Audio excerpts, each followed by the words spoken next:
excellent Père, nous te bénissons ce matin pour ta fidélité et ton grand amour. Tu es le Dieu en qui il n'y a aucune ombre de variation. C'est pourquoi nous te louons, te glorifions. Non seulement pour ta présence en nous et avec nous, et ta présence qui nous enveloppe. Sois béni et sois loué, Père, au nom de Christ Jésus. Amen. Asseyez-vous dans sa présence. Nous rendons grâce à Dieu notre Père. Nous remercions le Seigneur pour sa fidélité et son grand amour. Et ce matin, nous disons merci pour sa parole qui ne change pas. Alors, nous continuons toujours sous notre grand sous-thème, la foi.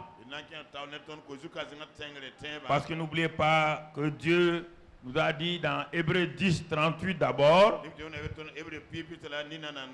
que mon juste vivra par la foi. Mais s'il se retire, s'il donne dos à la vie de la foi, mon âme ne prend pas plaisir en lui. Ça, c'est Hébreux 10, 38. Maintenant, dans Hébreux 11, 6, le même Dieu me dit, il dit, mon fils, tu sais, je t'ai donné la foi. Je ne te demande pas d'aller chercher la foi quelque part. Je ne te demande pas d'aller en enfer chercher la foi ni au ciel. Dès le jour où tu as cru à mon fils Jésus, moi-même je t'ai donné la même mesure de foi que tous les autres. Alors, c'est pourquoi je te dis, la foi que je t'ai donnée, parce que tu as entendu ma parole, cette foi qui est la tienne, il faut la mettre en fonction, en marche. Tu n'as pas besoin de prier pour avoir la foi. Ce n'est pas une affaire de prière. Parce que Romains 12, 3 m'a dit, il nous a donné la même mesure de foi. Alors ce que Dieu attend de toi et de moi, c'est que nous mettons en marche cette foi-là.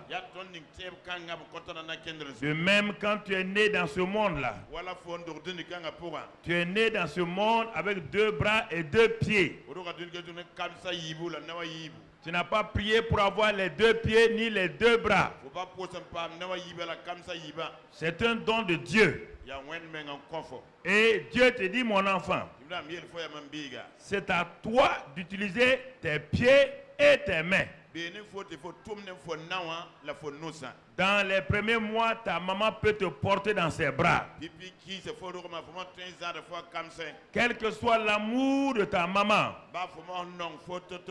et un jour, elle doit te déposer et tu dois utiliser tes 2 pieds pour marcher.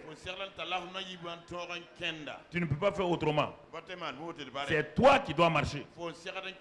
Ta maman ne peut pas marcher pour toi. Le pasteur ne peut pas marcher, ne peut pas avoir la foi pour toi. Non, mon frère, ma soeur. Le pasteur ne peut pas avoir la foi pour toi. La foi est un don, une grâce personnelle que le Seigneur t'a donné et m'a donné. Il n'a pas donné une grande quantité à quelqu'un, une autre quantité à un autre. Il a donné la même mesure de foi. Et à toi et à moi. Il y a des gens qui souffrent inutilement parce qu'ils veulent mettre tous leurs problèmes sur quelqu'un. Là, tu vas souffrir. Dieu t'a donné la foi. tu dois l'utiliser. Si tu ne l'utilises pas, personne ne peut t'aider. Ta maman a 2 pieds, ton papa a 2 pieds, tes frères ont 2 pieds. Personne ne va prendre ces 2 pieds et te donner pour marcher. Personne. Ta maman n'a qu'à t'aimer comment? Elle ne prendra pas ces 2 pieds te donner. Il faut bien écouter, hein? C'est toi qui fais la souffrance des chrétiens. Pasteur, j'ai un problème. Mais la Bible dit, résous ton problème toi-même. Ah, mais c'est comme ça? Mais oui, c'est ce que la Bible dit. Le rôle du pasteur, c'est de t'enseigner. Comme le rôle de ta maman est de t'enseigner, elle te met sur les 2 pieds. Et c'est toi qui dois marcher. Ta maman ne prend pas un pied mettre devant. Jamais. Aucune maman n'avait avec son bébé.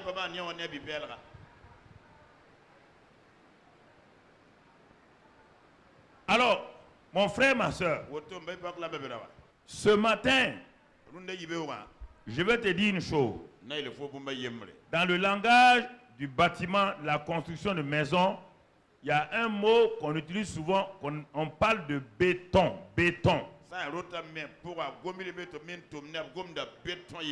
Qu'est-ce qu'on appelle béton? Béton, c'est le mélange du sable, du ciment, des gravillons, et l'eau va venir faire ce mélange-là. C'est ça qui devient du béton, quelque chose de dur, de solide. Alors pourquoi je te parle de béton? La vie chrétienne ressemble à un béton.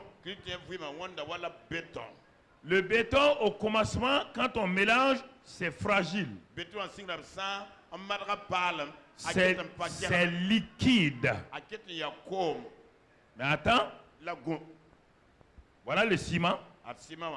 Le ciment tout seul, bien que son nom dit ciment, il ne peut rien faire. Ensuite, voilà le sable. Voilà les gravillons. Et voilà un fût d'eau.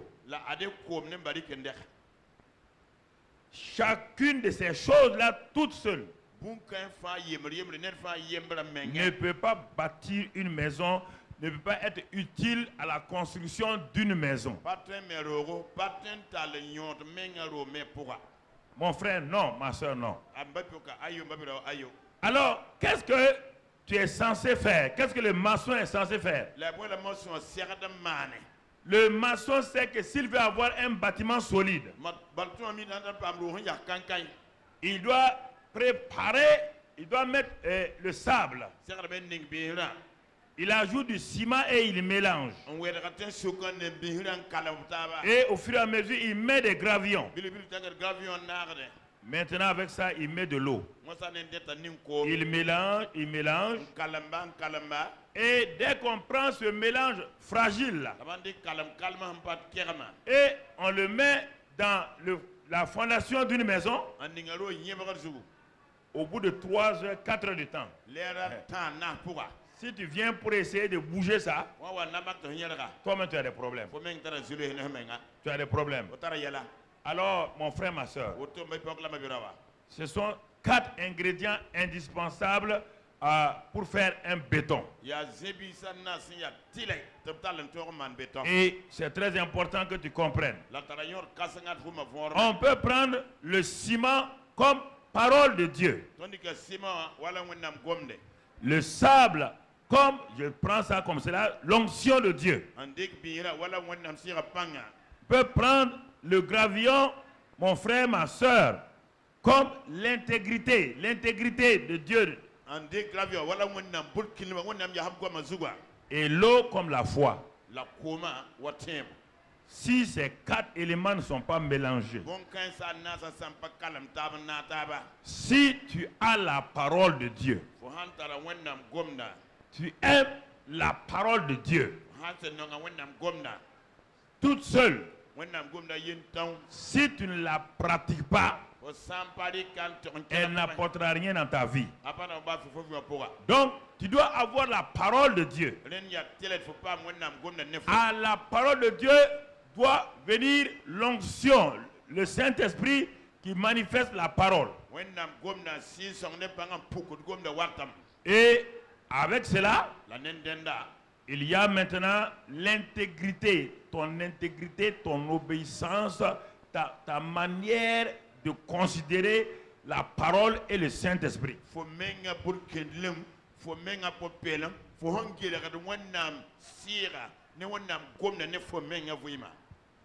Quand tu as ces deux choses-là, tu examines ta propre vie. Et quand tu as examiné ta vie, maintenant tu sais qu'il y a des choses que tu as mis en règle. Alors la quatrième chose qui va faire bouger ça, c'est ce qu'on appelle la foi.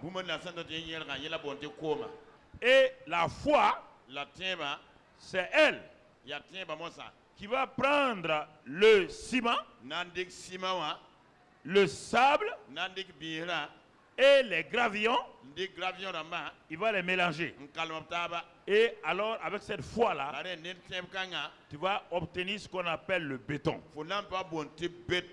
Et c'est avec ça que ta maison aura un solide fondement. Alors, mon frère, ma soeur, il est important que nous comprenions cela, parce que je vais avancer avec vous ce matin dans une autre étape encore. Je suis en train de vous donner des briques qui vont vous permettre de bâtir votre propre maison avec l'aide du Saint-Esprit. Et ce matin, mon sujet sera « Fais parler ta foi et ton monde changera ». Fais parler ta foi. Ça veut dire que la foi parle, on a vu ça sous plusieurs formes. La foi parle. Quand la foi parle, elle parle, elle ne parle pas à Dieu. C'est la prière qui parle à Dieu. La foi vous est donnée pour parler aux situations qui sont devant vous, pour ouvrir la porte, pour vous permettre d'avancer.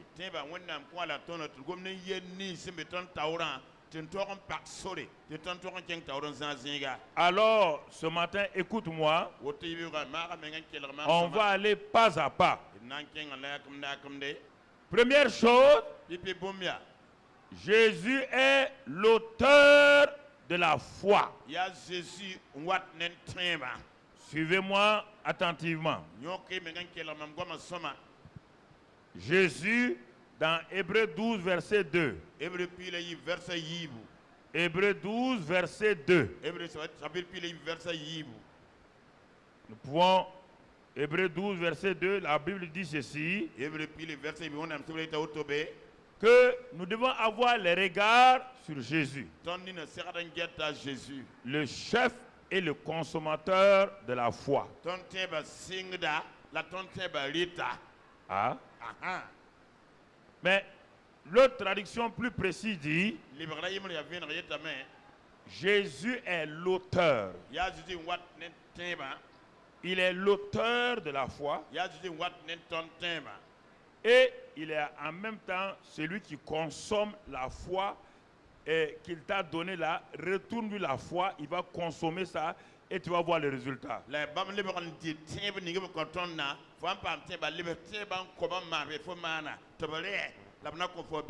Alors, nous allons le suivre pas à pas pour voir où on y va. Donc, le Jésus qui est ton sauveur là, il est l'auteur et le consommateur de ta foi. On va prendre cette expression seulement. Maintenant, voyons-le comme l'auteur et de la foi dans sa marche quotidienne. Marc chapitre 4. Marc chapitre 9. Et au verset 35. Ce même jour, sur le soir, Jésus leur dit, passons à l'autre bord. Écoutez ce que Jésus dit. Jésus dit, il parle. On a dit qu'il est l'auteur de la foi. Lui-même, il sait une chose, que sans la parole, il n'y a pas de foi. La parole doit être dite. On doit l'entendre. Alors il dit, passons à l'autre bord. Passons à l'autre bord. Ça, c'est la parole qu'il vient de dire. Jésus a parlé. Cela veut dire que Jésus se trouve déjà où? Pour lui, il se trouve où? L'autre bord. Alors, regardons la suite. Verset 36. Qu'est-ce qu'il est écrit là-bas? Après avoir renvoyé la foule, ils l'amenèrent dans la barque où il se trouvait. Il y avait aussi d'autres barques avec lui. Et la suite. 37. Il s'éleva un grand tourbillon et les flots se jetaient dans la barque au point qu'elle se remplissait déjà.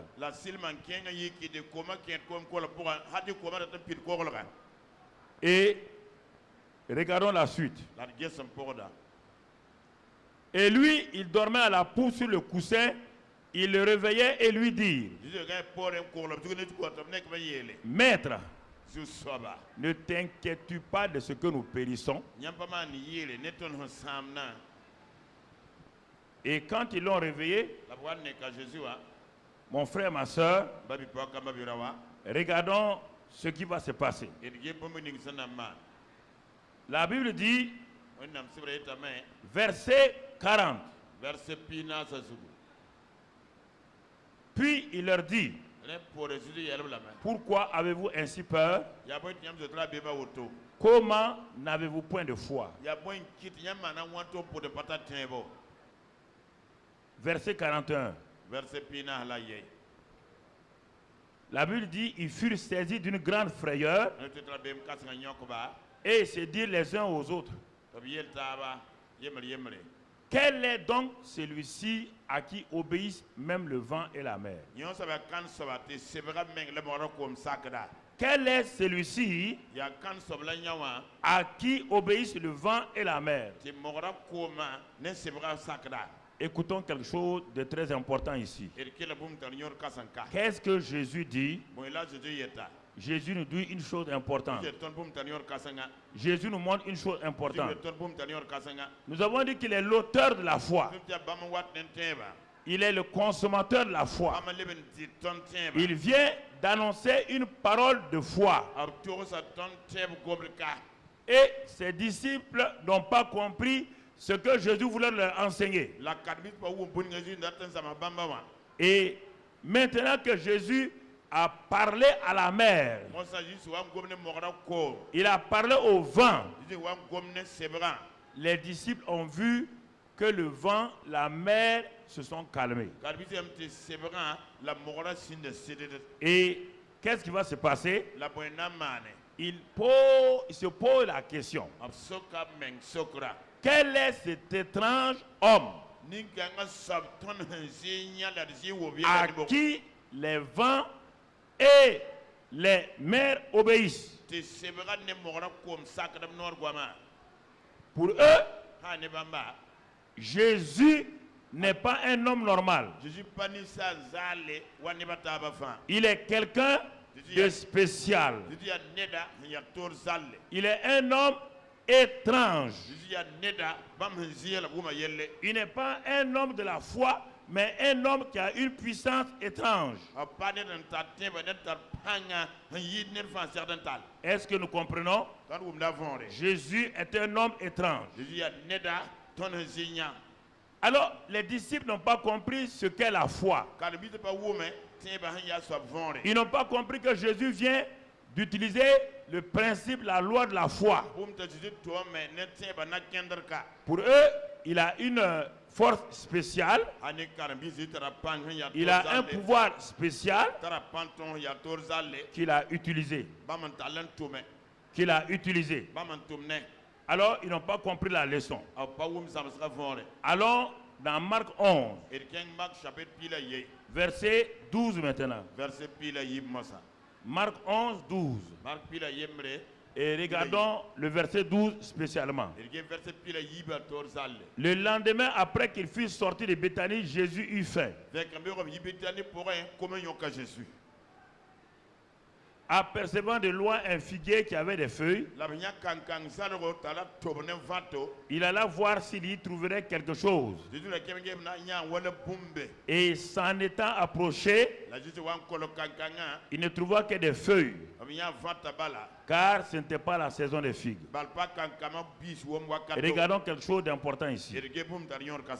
Jésus maintenant, vu qu'ils n'ont pas compris la première leçon, il va s'arrêter pour enseigner la seconde leçon. Il va enseigner la seconde leçon. Et cette leçon-là, il faut que nous l'apprenions, et parfois on l'apprend dans des situations un peu spéciales. Jésus va enseigner la pratique de la foi. Verset 20 maintenant. Dans ce verset 20, quand le matin, en passant, les disciples virent le figuier séché jusqu'aux racines, ils ont vu le figuier séché jusqu'aux racines. Alors quand ils ont vu cela, cette fois-ci, Jésus va les enseigner la foi qui parle.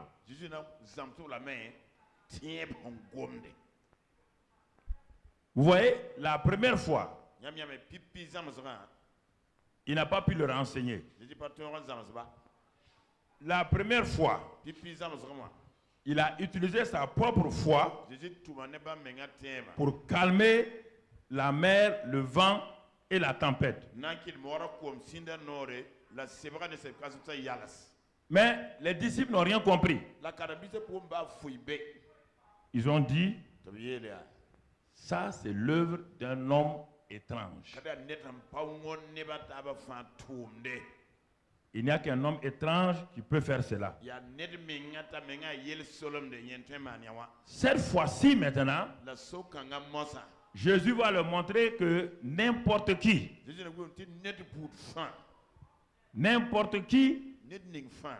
s'il a la foi, peut faire ce que lui a fait. Et c'est pourquoi au verset 21, Jésus prit la parole et leur dit, ayez foi en Dieu. Ayez foi en Dieu. Ayez le genre de foi que Dieu seul a.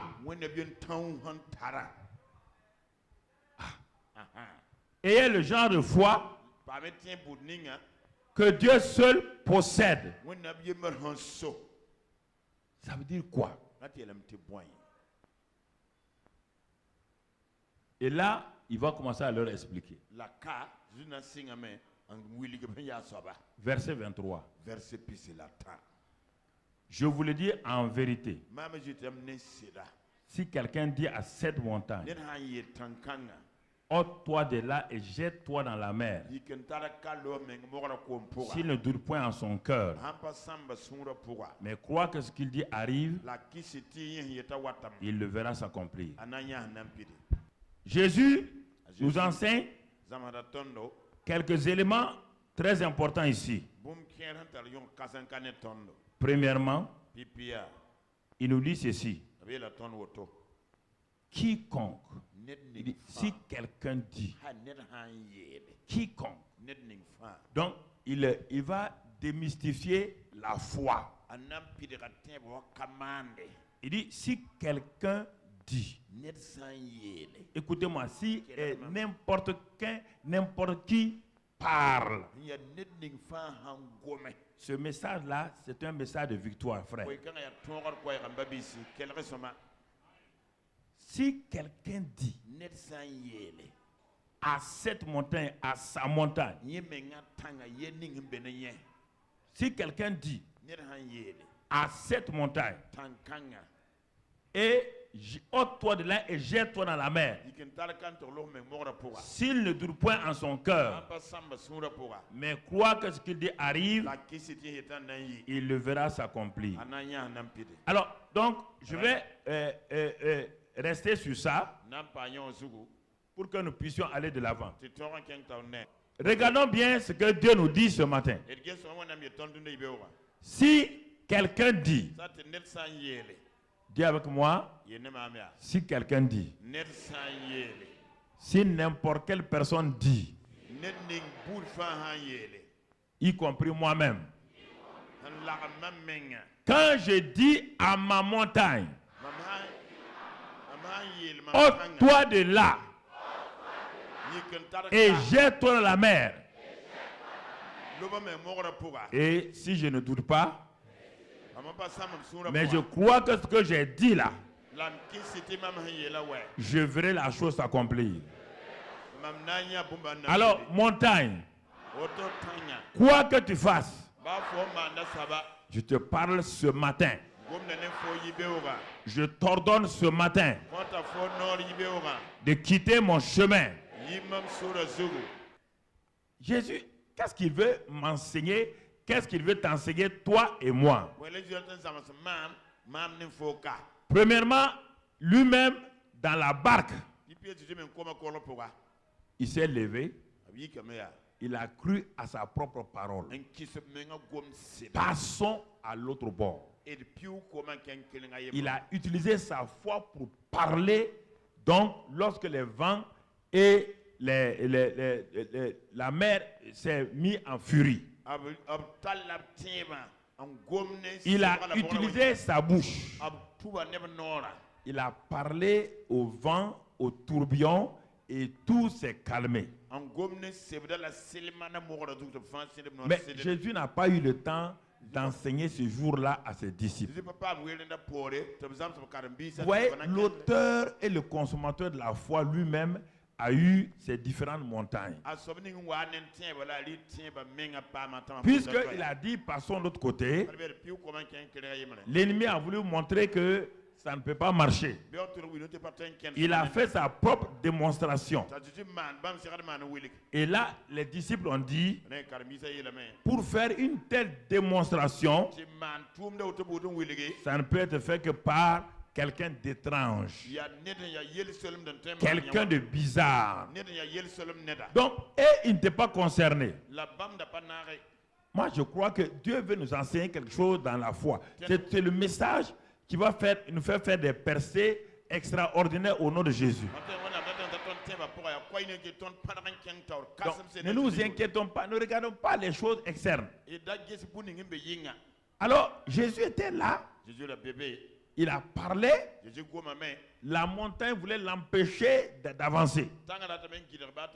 Et aujourd'hui, nous qui sommes en train de partager cette parole, Dieu me dit que telle montagne que j'ai devant moi là, ça peut être une montagne financière, une montagne de santé physique, une montagne de pauvreté, une montagne de problèmes familiales. Dieu me dit, mon fils, ma fille, la foi, le genre de foi que Dieu utilise. Dieu lui-même a eu ces montagnes qu'on appelle les ténèbres qui étaient à la surface de la terre. Et quand Dieu était assis sur son trône, il a regardé la terre qu'il avait créée. Et la terre qu'il avait créée a été prise en otage par l'ennemi qui a été précipité. Et l'ennemi a amené sa nature sur la terre. Il a pris en otage la terre. Et qu'est-ce qui s'est passé? Il a dit qu'il y avait un tohu bohu. Donc écoutez frères et sœurs, le fait qu'il y ait un tohu bohu là, c'est-à-dire un mélange là, ce n'est pas un problème. Papa bon Dieu avait un problème lui-même. Le monde qu'il avait créé très beau là, le monde avant Adam, parce que le monde n'a pas été créé seulement pour Adam, c'est-à-dire que ça a été créé avant même Adam. Quand Satan avait été précipité, il a pris en otage ce monde-là. Donc, Papa bon Dieu lui-même a eu sa montagne. Qu'est-ce qu'il a fait? Il ne s'est pas assis et il ne s'est pas levé pour venir, pour dire voilà ce que je vais faire. Non, il est resté là-haut dans le ciel. Et c'est ça que nous devons comprendre ce matin. Il est resté là-haut dans le ciel. Et quand il est resté dans le ciel, il a commencé d'abord il a envoyé le Saint-Esprit. Il s'est assuré que le Saint-Esprit était en mouvement. Et quand il a vu le Saint-Esprit qui se mouvait au-dessus des eaux, Papa bon Dieu sait que son problème sera solutionné. Qu'est-ce qu'il a fait maintenant? Il a parlé. Parce que qu'est-ce que Papa bon Dieu voulait? Il ne voulait pas des ténèbres. Il voulait la lumière. Lui-même est lumière. Il est le Père des lumières. Qu'est-ce qu'il a fait? Il a parlé la parole de lumière. Et quand il a parlé la parole de lumière, il a dit que la lumière soit. Et la Bible dit, il a cru en ce qu'il a dit. Il n'a pas douté d'un seul instant. Écoutez-moi, il n'a pas douté. On n'a pas dit, on n'a pas su comment les ténèbres ont pu reculer, mais la parole est partie et elle est rentrée dans ces ténèbres-là. Par la puissance du Saint-Esprit. Et là, les anges ont été émerveillés. Ils n'ont jamais vu la lumière. Dieu a pris une partie de sa nature qu'on appelle lumière. Il a envoyé dans ces ténèbres-là. Il a séparé. Il y a eu un jour, il y a eu une nuit. Et écoutez-moi très bien. Ça, c'est ce que Papa bon Dieu a fait. Maintenant, nous sommes avec Jésus. Jésus est venu. Il est l'auteur de la foi. Il est le consommateur de la foi. Mais ça ne veut pas dire que bien qu'il soit l'auteur et le consommateur de la foi, que Satan va le laisser. Que Satan va dire, bon, comme l'homme c'est lui l'auteur de la foi là, je ne vais jamais l'attaquer. Il faut enlever ça de votre tête. Non, il faut enlever de votre tête. Qu'est-ce que Satan a fait? Et Jésus a dit, bon, ok, passons sur l'autre bord. Qu'est-ce que Satan a fait? Il dit, L'homme l'a dit qu'il est l'auteur de la foi, qu'il est le consommateur de la foi. En même temps, il est la parole incarnée. Nous allons tout mettre en branle pour que jamais cette parole ne puisse s'accomplir. Écoutez-moi, frères et sœurs. La foi, c'est ça. Nous allons faire de telle manière que ce qu'il a dit là, ça ne puisse pas s'accomplir. Chaque fois que tu veux exercer ta foi, l'ennemi va venir se mettre devant toi pour te montrer que ce que tu crois là, ça ne doit pas s'accomplir. Ça ne s'accomplira pas. Alors chaque fois, il faut qu'il teste les gens. Mais quand il a testé Jésus par la tempête, Jésus n'a pas hésité. Jésus n'a même pas eu peur. Quand les disciples sont allés le réveiller pour dire qu'ils ne s'inquiètent pas de leur vie, il s'est levé simplement. Comme il sait qu'il a la foi, il est l'auteur de la foi. Qu'est-ce qu'il a fait? Il a parlé à la tempête et au vent. Il a exercé sa foi. Il a dit tempête, il a dit vent, mer, calmez-vous. Et au grand étonnement de ses disciples, tout s'est calmé.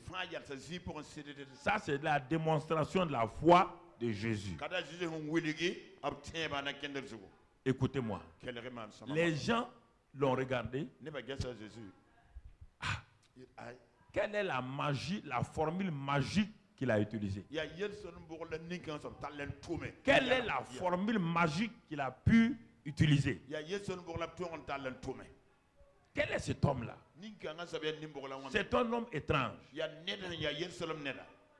Alors Jésus, sachant que s'il n'arrive pas à enseigner ses disciples, ils vont toujours penser que lui est un homme étrange.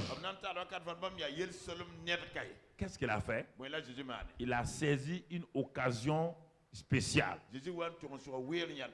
Écoutez-moi, il a saisi une occasion spéciale. Il a vu un figuier. Il sait que ce n'est pas la période des figues. Mais pourquoi Jésus va aller parler à un figuier? Il va aller chercher du fruit à un figuier, sachant que ce n'est pas la période. Cette fois-ci, il veut leur enseigner la foi dans un cadre tranquille, sans autour d'eux avoir des tempêtes ou autre chose. Et en ce moment-là, qu'est-ce qu'il fait? Il s'arrête. Il regarde le figuier. Et il va parler. Et regardez encore l'importance. C'est-à-dire que, comme je l'ai dit, fais parler ta foi. Et alors ton monde va changer. Qu'est-ce que Jésus va faire? Jésus est l'auteur de la foi. Il l'a utilisé il y a quelques jours. Les disciples n'ont pas dit ça, c'est pas la foi. Ils ont dit ça, c'est pas la foi. Ça, c'est quelque chose de bizarre. Le gars là a une force bizarre. Le gars là a une puissance bizarre. Ça, c'est pas la foi. Alors, il va saisir l'occasion. Et ici, il va leur dire, il va parler au figuier. Et le lendemain, il passe au même endroit. Et quand il passe là-bas, il fait semblant de ne pas voir le figuier. Mais les disciples, ils sont curieux. Ils ont dit, le maître a parlé au figuier hier. Et ils ont regardé à leur grand étonnement. Le figuier a séché depuis sa racine jusqu'au sommet. Ah, Pierre ne pouvait pas supporter ça. Lui, il veut savoir pourquoi l'homme là, est-ce que c'est un homme étrange qui fait des choses étranges ou bien de quoi il s'agit? Il a parlé au vent. On n'a jamais vu quelqu'un parler au vent. Il a parlé à la mer. On n'a jamais vu quelqu'un parler à la mer. Maintenant, il a parlé à un arbre. Et l'arbre l'a séché. Mais est-ce que c'est une formule magique? Bien aimés frères, écoutez-moi. Le message est important. Et c'est pourquoi il y a des choses. Vous voyez là, ce que vous êtes en train de vivre là, c'est pour vous apprendre quelque chose. Vous devez apprendre ça pour que vous compreniez. La foi, parfois, ça ne se passe pas. Ce n'est pas une lettre à la poste qu'on met. Il y a des choses que vous devez utiliser pour vaincre. Vous devez dépasser donc les choses, les obstacles qui se mettent devant vous. À ce moment-là, maintenant, Jésus s'arrête. Et les disciples attendent. Ils attendent quelque chose. Jésus leur dit, il dit, vous voyez ce qui s'est passé là? Ce n'est pas un acte étrange. Ce n'est pas de la magie. Ce n'est pas parce que je suis le Fils de Dieu. C'est pourquoi il va utiliser un mot. Je reviens sur ça, j'insiste. D'abord, il leur dit, ce que vous venez de voir là, c'est la loi de la foi comme ça, l'esprit de foi.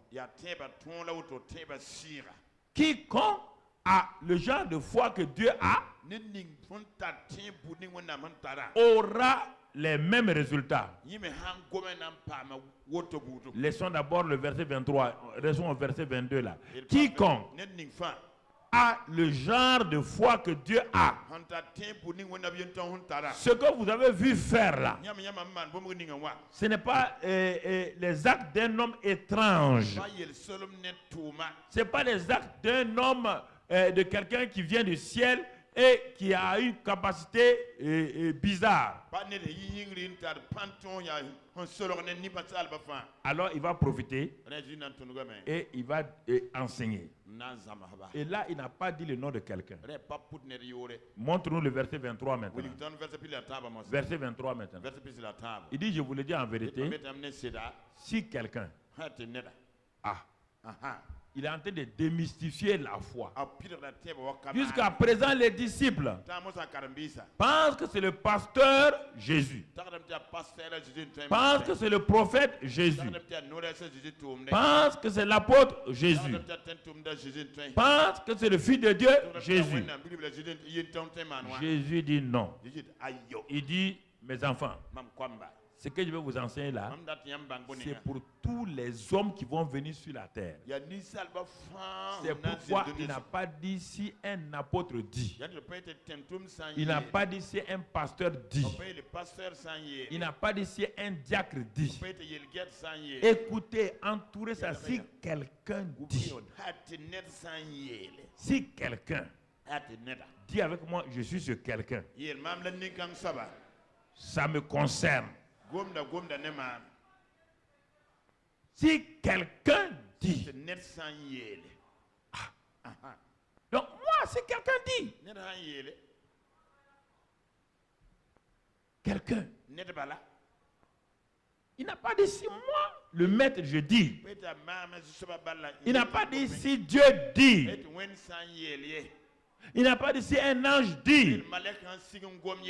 Il dit si un homme normal comme toi, une femme normale comme toi, une jeune fille, un analphabète, un intellectuel, si quelqu'un, il suffit qu'il soit quelqu'un qui croit. S'il dit quoi? Il parle à qui? S'il dit à cette montagne. On n'a pas dit que si la personne parler de sa montagne à Dieu. Non.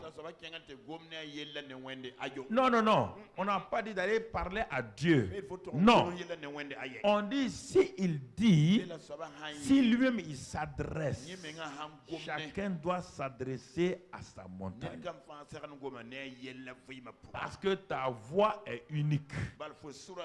De même que tes empreintes digitales sont uniques dans le monde, ta voix aussi est est unique.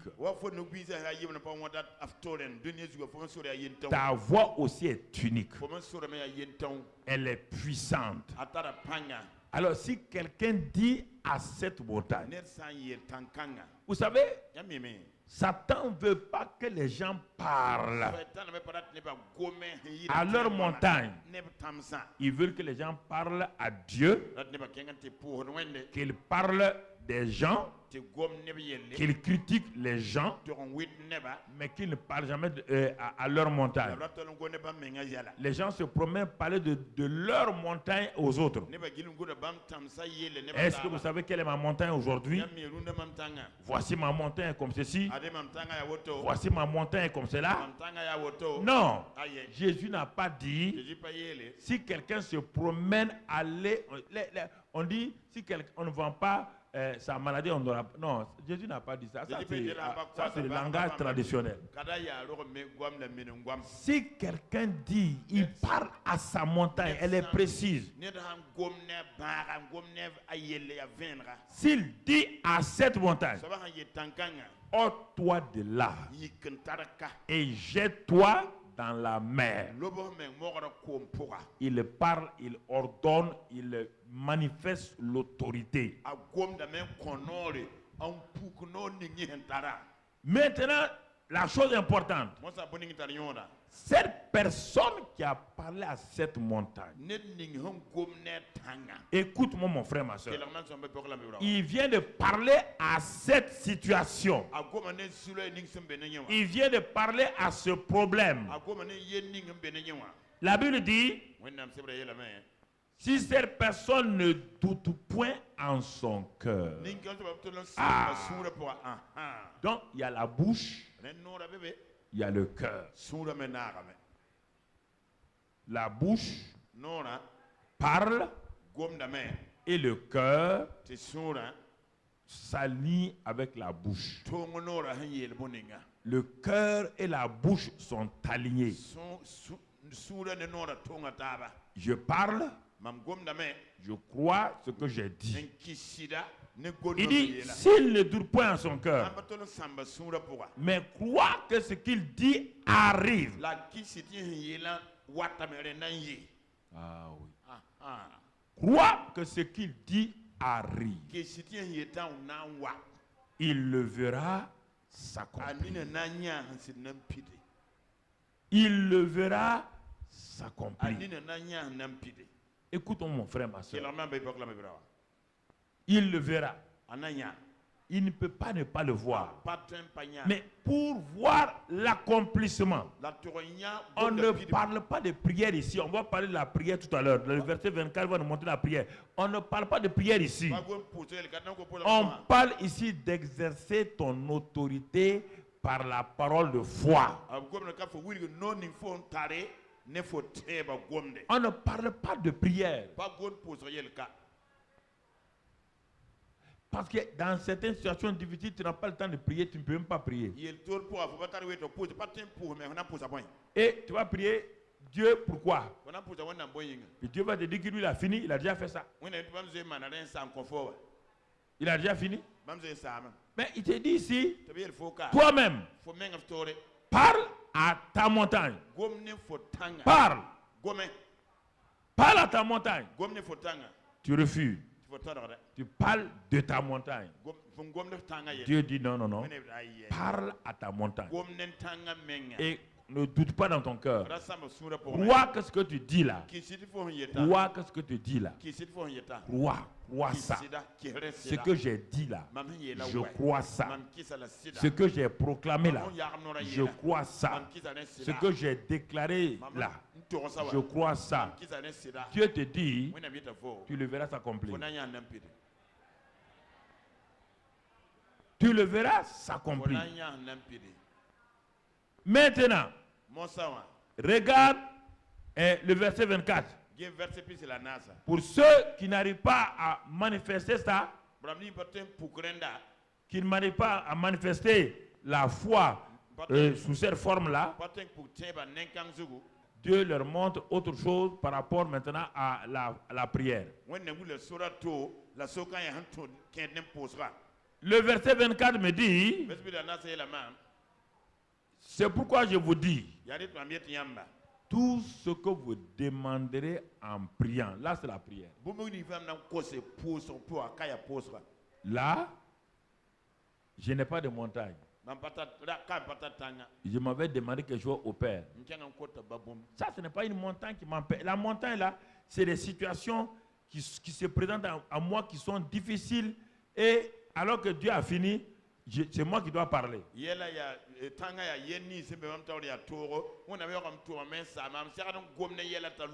Mais il y a des choses que je demande à Dieu qui ne sont pas des montagnes. Je veux voyager ou bien je vais aller dans tel endroit, je n'ai pas d'argent. Ce n'est pas une montagne obligatoirement, c'est un besoin que j'ai. Il est dit, quand je demande au Père en ce moment-là, le principe est toujours le même. Même quand c'est la prière, revenons au verset 24. Remets ça, verset 24. Verset 24. Il dit, tout ce que vous demanderez en priant, ouais, bien, croyez. Ouais, encore, croyez que vous l'avez reçu. Et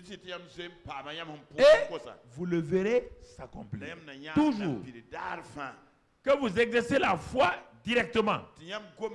En parlant à votre montagne. Ou que vous vous atténuez. Ou bien vous demandez dans la prière, Père, je te prie pour telle chose. Je te prie de me montrer qui est vraiment, comment je vais me marier. Je te prie pour telle chose. Dieu te dit, tu dois croire que tu as déjà reçu. Quand tu as prié là, tu dois croire que tu l'as reçu. Comme avec la montagne. Si je parle à la montagne, je dois croire dans mon cœur, sans douter. Et alors, la chose s'accomplira. Ici, on me dit, si je prie, alors, vous allez voir maintenant pourquoi beaucoup de prières ne sont pas exaucées. Vous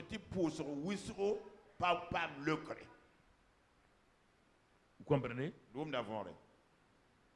Vous partez prier pour quelqu'un. Vous priez pour la personne.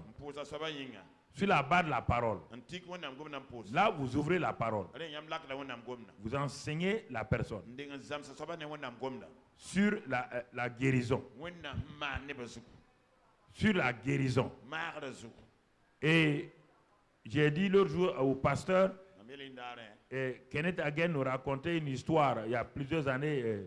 Il a mis ça dans ses livres. Dans ses livres. Il dit, c'est une femme évangéliste qui avait vraiment des dons spirituels. Elle priait pour les gens et les gens étaient guéris. Elle avait des miracles. Et voici, la femme a eu un cancer d'estomac. Et le ventre là a beaucoup gonflé, elle était couchée, elle souffrait. Elle n'arrivait pas à manifester la foi. Comme elle-même, elle priait pour les gens, elle s'attendait à ce que Dieu envoie des gens pour prier pour elle. Alors, un jour, Kenneth Hagin a été appelé à son chevet.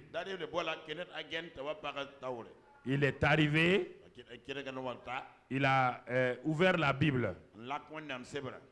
Tout le temps, c'est ça. D'abord, la parole. N'oubliez pas la parole. Alors, quand il a ouvert la parole, il a enseigné la femme. Il a enseigné la femme. Chaque fois qu'il dit un verset, la femme dit, je connais ça. Non, j'ai prêché ça même. C'est vrai. La Bible dit ça. C'est vrai. C'est le problème de beaucoup de chrétiens. C'est vrai. C'est vrai.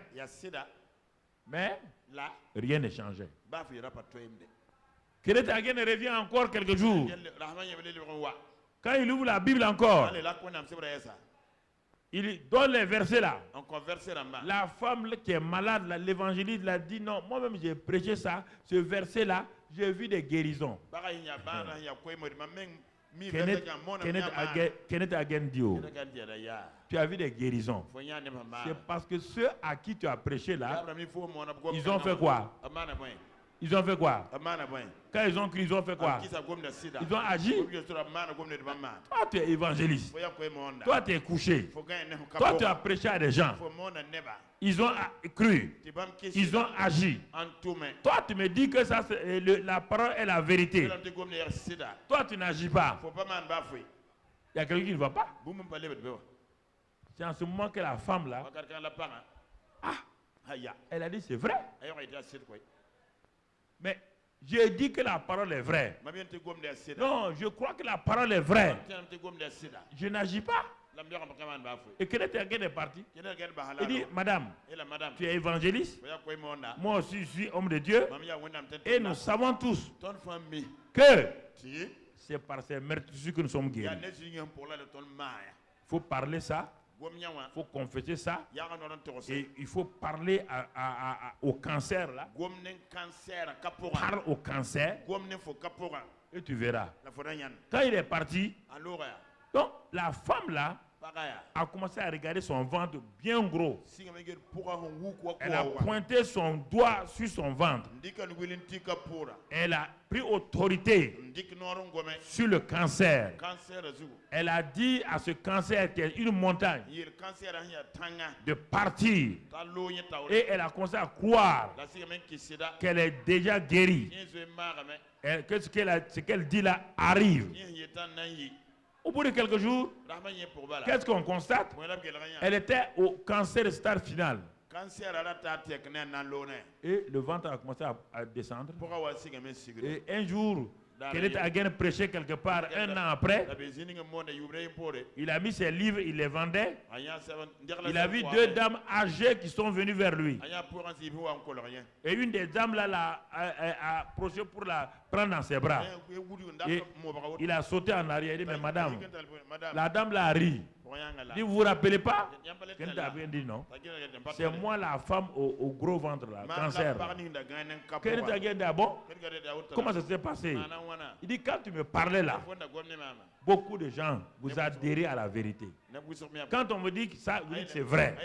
Le fait de dire que la Bible est vraie ne vous donne rien. Le fait de dire que ce médicament est vrai ne vous guérit pas. Non. Il faut avaler. C'est pas la prière qui guérit les gens. Non, non, non. C'est l'erreur de beaucoup. C'est pas la prière. Il faut croire, parler, agir. C'est ce que Jésus nous enseigne. Il dit, j'ai commencé à parler à mon cancer. Et j'ai commencé à croire. Je me suis vu encore en train de prêcher l'évangile. Dans ma pensée, je me voyais encore prêcher l'évangile. Et j'ai rempli mon imagination de la parole de Dieu, des images positives. En parlant par ma bouche. Alors, c'est en ce moment que j'ai vu l'impact de la parole de Dieu dans ma vie. Mon frère, ma soeur, tu vois, premier cas, parler à sa montagne et croire sans douter dans ton cœur que ce que tu dis là, ce que toi-même tu dis là, c'est ça qui arrive. Ne change pas ton langage dans la journée. Quand quelqu'un viendra te visiter et alors ta maladie, ne commence pas, n'aie pas peur pour commencer à lui dire oui, bon, tu sais, non, non, non, dis-lui que tu es guéri par la grâce de Dieu, tu es guéri. Ne sais pas. Si tu dis autre chose, tu annules. Les gens annulent, vous confessez à l'église, vous annulez chaque fois parce que l'ennemi va vous faire confronter avec des gens et vous annulez la parole de Dieu.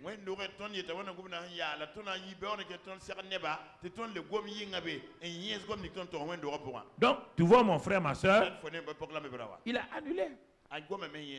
Jésus dit, voici la loi de la foi. Ta foi parle et ton monde change. Ta foi parle, ton monde change. Ta foi parle, que veux-tu pour ton monde? Quelles sont les choses que tu veux? Mais il y a beaucoup de choses quand tu veux dans ton service. Tu fais quoi? Tu parles aux gens et les choses changent. La parole a une puissance. Si tu vois des employés et paresseux, tu leur parles que tu ne veux plus qu'ils soient paresseux et ça change. Donc c'est par la parole qu'on forme, qu'on réforme les choses. Mais si tu refuses de parler, tu adhères à la vérité. Adhérer à la vérité, accepter la vérité n'apporte rien. Parce que Jésus n'a pas dit d'adhérer à la vérité, vous connaîtrez la vérité. Vous allez expérimenter la vérité. Vous parlez la vérité. Et la vérité qui est parlée, qui est crue, va agir au nom de Jésus. Au nom de Jésus. C'est pourquoi la femme à la perte de sang a compris ça. Pendant 12 ans, elle était malade. Elle n'était pas païenne. Elle était juive. Donc, ça veut dire, elle avait foi. C'est pourquoi elle partait voir les médecins. Mais pendant 12 ans, elle était malade. Et elle est dans un pays où il y a la foi. Elle est entourée par des gens qu'on appelle les gens de la foi, les fils d'Abraham. Mais ce qui va se passer, ce qui va faire un déclic dans sa vie, ce n'est pas la foi religieuse qu'elle a dans la synagogue. Non. Non, mon frère. C'est le problème, la foi du dimanche matin. La foi de quoi je vais à l'église, j'ai foi en Dieu, ça ne change rien dans ta vie, rien. Rien dans ta vie. Absolument rien. Ce qui apporte un changement, c'est lorsque la parole vérité, la parole esprit commence à se manifester. Alors, au moment où, pendant ces 12 années, elle était en train d'aller à la fin de sa vie, quelqu'un est venu lui rendre visite. Et quelqu'un lui a parlé comme je te parle ce matin. Ils sont assis ensemble, ils ont parlé. Cette personne lui a dit que Jésus de Nazareth est dans la ville. L'auteur de la foi est dans la ville. La parole incarnée dans la ville. Le consommateur de la foi est dans la ville. Celui qui est loin du Saint-Esprit dans la ville. Celui qui est le Messie dans la ville.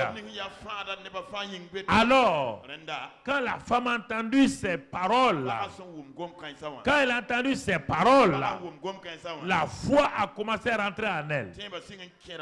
Mais maintenant, mon frère, ma soeur, entendre parler de Jésus, c'est une chose. Mais qu'est-ce qui va se passer? Qu'est-ce qui va amener cette femme à être guérie d'une maladie de 12 ans? Ce n'est pas parce qu'elle a entendu parler de Jésus. Ça, c'est le premier élément. Tu entends parler de Jésus régulièrement.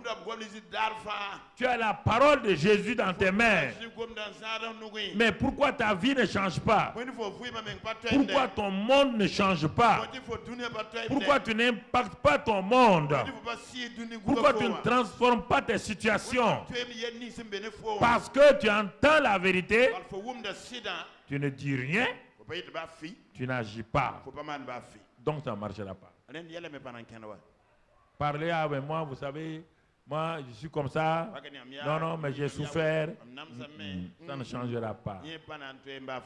C'est que les gens ne croient pas. Notre passé là.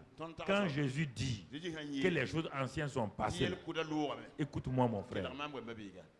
Quand, écoute, il y a des gens qui ont vécu. Regarde, il y a plein de gens qui sont nés dans des familles dysfonctionnelles, qui ne fonctionnent pas. Ils n'ont jamais connu l'amour. Ils ont été abusés par les gens de tous les côtés. Mais quand ils sont devenus chrétiens, ils ont cru réellement la parole là. On est étonné de voir les merveilles de leur vie. Leur passé n'existe plus. Le passé n'existe plus. Vous ne pouvez pas croire en Jésus. Vous ne pouvez pas croire que les choses anciennes sont passées et continuer à vous baser sur votre passé pour empoisonner votre présent. Ce n'est pas possible. Impossible. Sinon, tous ces drogués-là, ces enfants voleurs et des enfants de la rue, tous ces gangsters qui se convertissent là, et des prostituées qui n'ont jamais eu une vie pure, mais elles ont été violées. Regardez comme une femme comme Joyce Meyer, tu l'écoutes régulièrement tous les mercredis. C'est son propre père qui couchait avec elle régulièrement quand elle était enfant. Son propre père. Elle n'a aucun problème, elle n'a aucune mémoire de ça aujourd'hui. C'est elle qui a conduit son père à Christ. Parce que Dieu l'a purifié totalement. Si le sang de Christ Jésus ne peut pas faire ça, ne peut pas enlever notre passé, ça veut dire que quelque chose ne va pas. Ça veut dire qu'on se débrouille soi-même. Frères et sœurs, il faut que vous croyez la parole. Appuyez-vous sur la parole. La parole est capable de tout enlever au nom de Christ Jésus. Il n'y a rien qui peut rester. Écoute, 12 années. Elle aurait pu dire à cette personne-là, est-ce que tu comprends? N'oublie pas, ça fait 12 ans que je suis malade. J'ai vu les meilleurs médecins. Est-ce qu'elle a dit ça? On lui a dit, Jésus est dans la ville. Jésus est dans la cité. Quel Jésus? L'auteur de la foi, le consommateur de la foi, le Messie, la parole incarnée, celui qui est loin du Saint-Esprit de foi, c'est lui qui est dans la cité, c'est lui qui guérit les malades, qui ouvre les yeux des aveugles, qui ressuscite les morts. C'est pas possible. Jésus dans la ville, c'est Jésus là, il est là, dit oui. Qu'est-ce qui va se passer? Elle a entendu. Tu as entendu la parole. Elle a eu la foi. Parce qu'elle a entendu. La foi vient de ce qu'on entend. Ce qu'on entend. Dans chaque situation, tu dois d'abord entendre la foi et la parole. Dans chaque problème quotidien, tu dois entendre la parole. Dans chaque situation, tu dois entendre la parole. La foi là, ce n'est pas une fois pour toutes. C'est devant chaque circonstance. Tu dois utiliser la foi. Devant aujourd'hui, le problème d'aujourd'hui. Demain, le problème de demain. Tu dois prendre la foi. Affronter le problème de demain. Tu dois prendre la foi. Affronter le problème d'après-demain. À chaque jour suffit sa peine. Frères et sœurs, ne restons pas pour dire qu'il y a des cas difficiles. La Bible dit par la bouche de Gabriel, en parlant à Marie, il n'y a rien d'impossible à Dieu. Rien. Rien n'est possible à Dieu. Regarde Jacob. Regarde Saul de Tarse, qui est devenu un homme méchant. Regarde ce qu'il dit. Donc, frères et sœurs, parce que nous ne faisons pas ce que Dieu dit, il ne faut pas adhérer à la vérité. Il ne faut pas accepter la vérité. Oui, je sais que c'est la vérité. Ta vie a changé. Ton monde a changé. Ta famille a changé. Si tu sais que la femme doit se soumettre. Et toi, tu sais, homme, que tu dois aimer ta femme. Où est le problème? Où est le problème? Où est le problème? Vous ne croyez pas à ça? C'est que ma femme est comme ça. On te dit que tu as l'amour pour aimer ta femme. Aime-la telle qu'elle est. Pas parce qu'elle doit changer.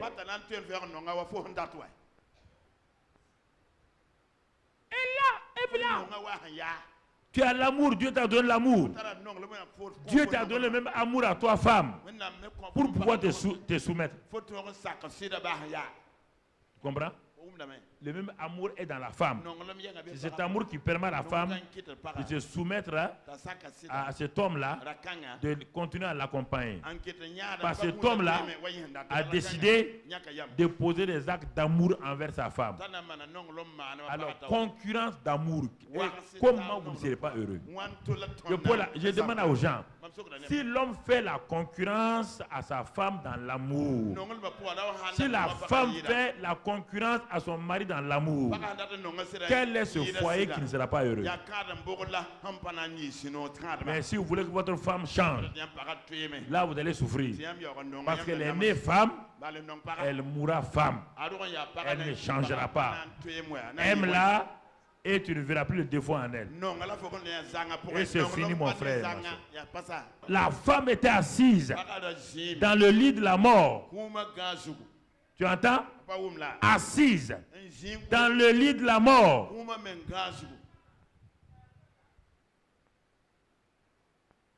La parole est venue. Écoutez, frère. Regardez, je vous ai dit, la femme au cancer. Comment quelqu'un, les symptômes du cancer sont là. Elle est en train de mourir. On n'est pas venu la piquer. Une parole. Elle a accepté que par ses meurtrissures, je suis guéri. Qu'est-ce qu'elle a fait? Elle s'est levée. Elle a posé ses deux pieds. Donc, au dehors du lit. Elle s'est levée. Et elle est partie s'habiller. Et elle a commencé à bouger. Et c'est en ce moment qu'elle voit que tout ce qui était là a disparu. Mais ça n'a pas disparu ici. Non. Non. Ta délivrance n'est pas ici. C'est dans la parole. C'est dans la parole. La parole te dit quitte le lit de la mort. Quitte le lit de la mort. Et quitte, ça veut dire fais un effort. Crois toi-même la parole. Fais un effort. Fais un effort. Prends ton lit et marche. Il sait que tu ne peux pas marcher. Il n'est pas un insensé. Tu ne peux pas marcher. Il dit prends ton lit et marche. Tu fais un effort. Dès le moment où tu acceptes sa parole, tu dis je me lèverai. La parole agit en toi.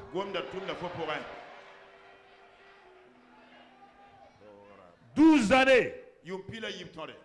12 années. Mon frère. Vous croyez qu'elle peut se lever facilement?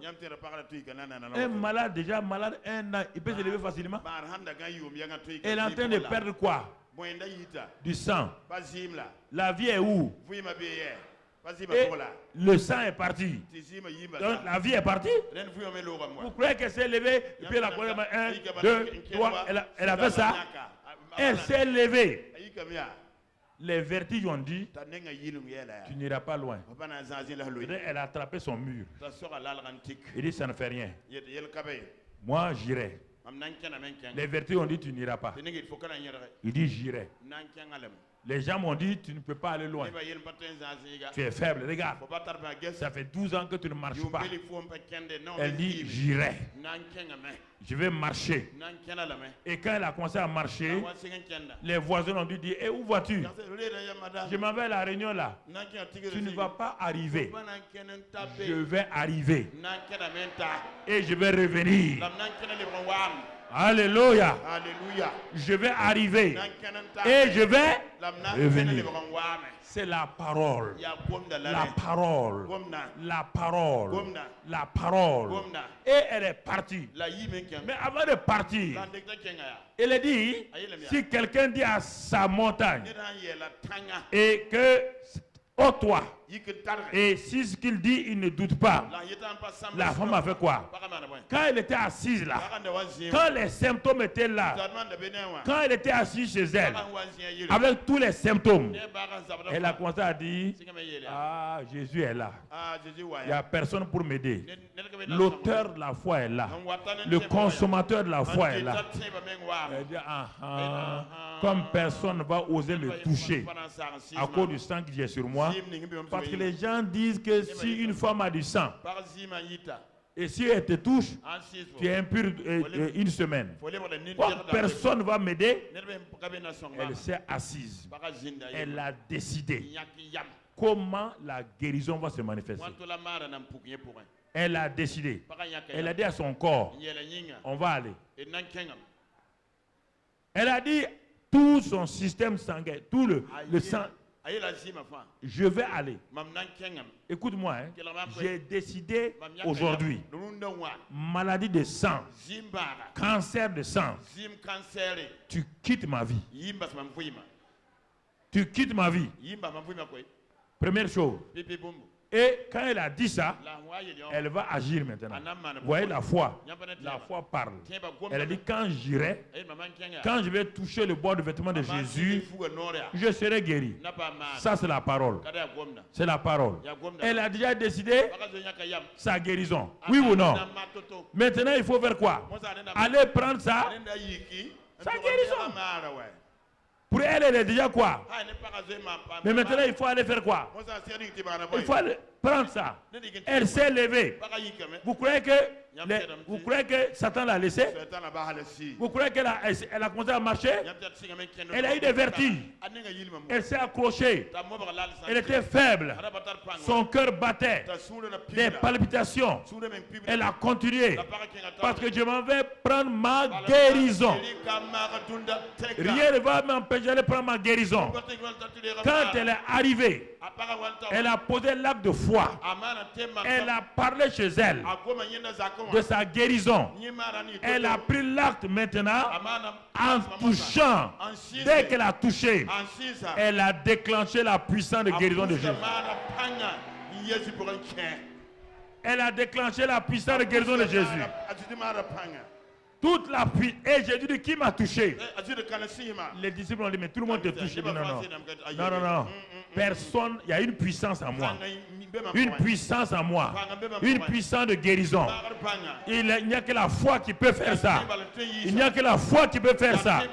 Et la foi de quelqu'un l'a fait. La fille a dit, c'est moi. Jésus dit, ta foi t'a sauvé.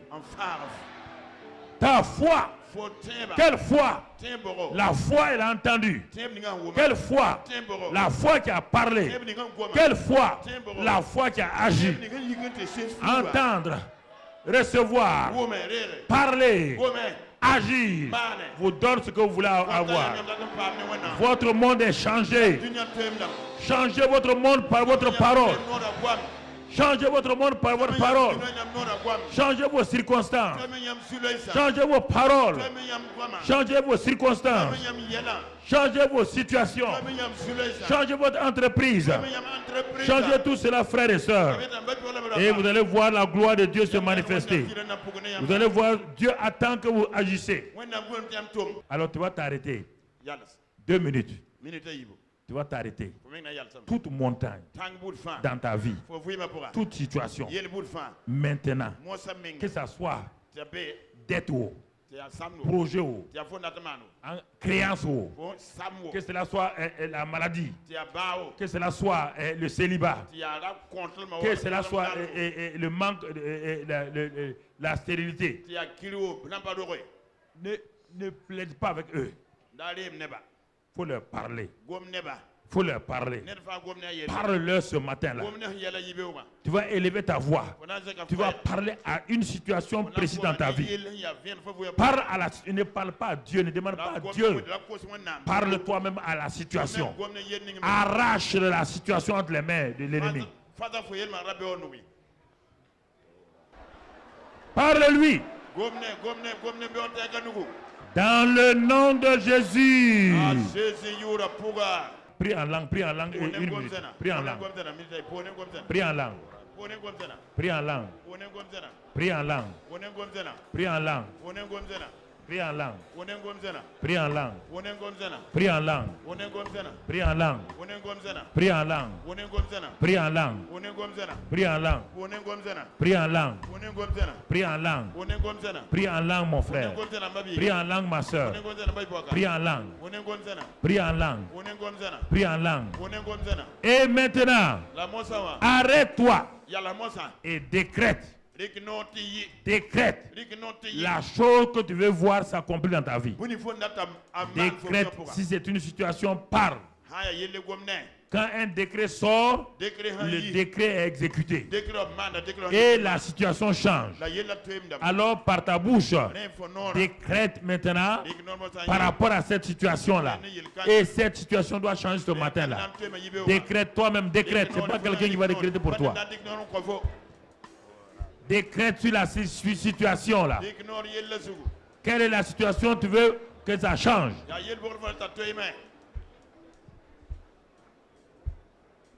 Décrète. Et crois en ton propre décret. Quand un chef d'État décrète, il croit en son décret et il voit l'exécution du décret.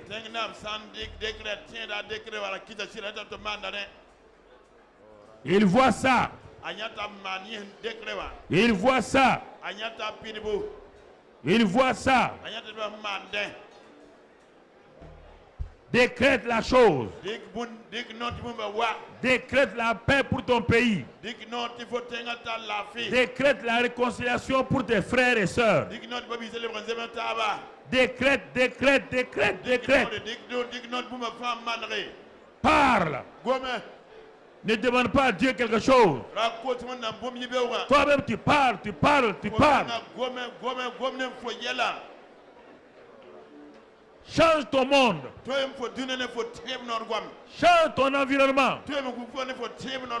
Change ton monde par tes paroles. Ce que tu ne veux pas voir, la chance. Prends autorité. Exerce ton autorité. Parle, parle, parle, parle.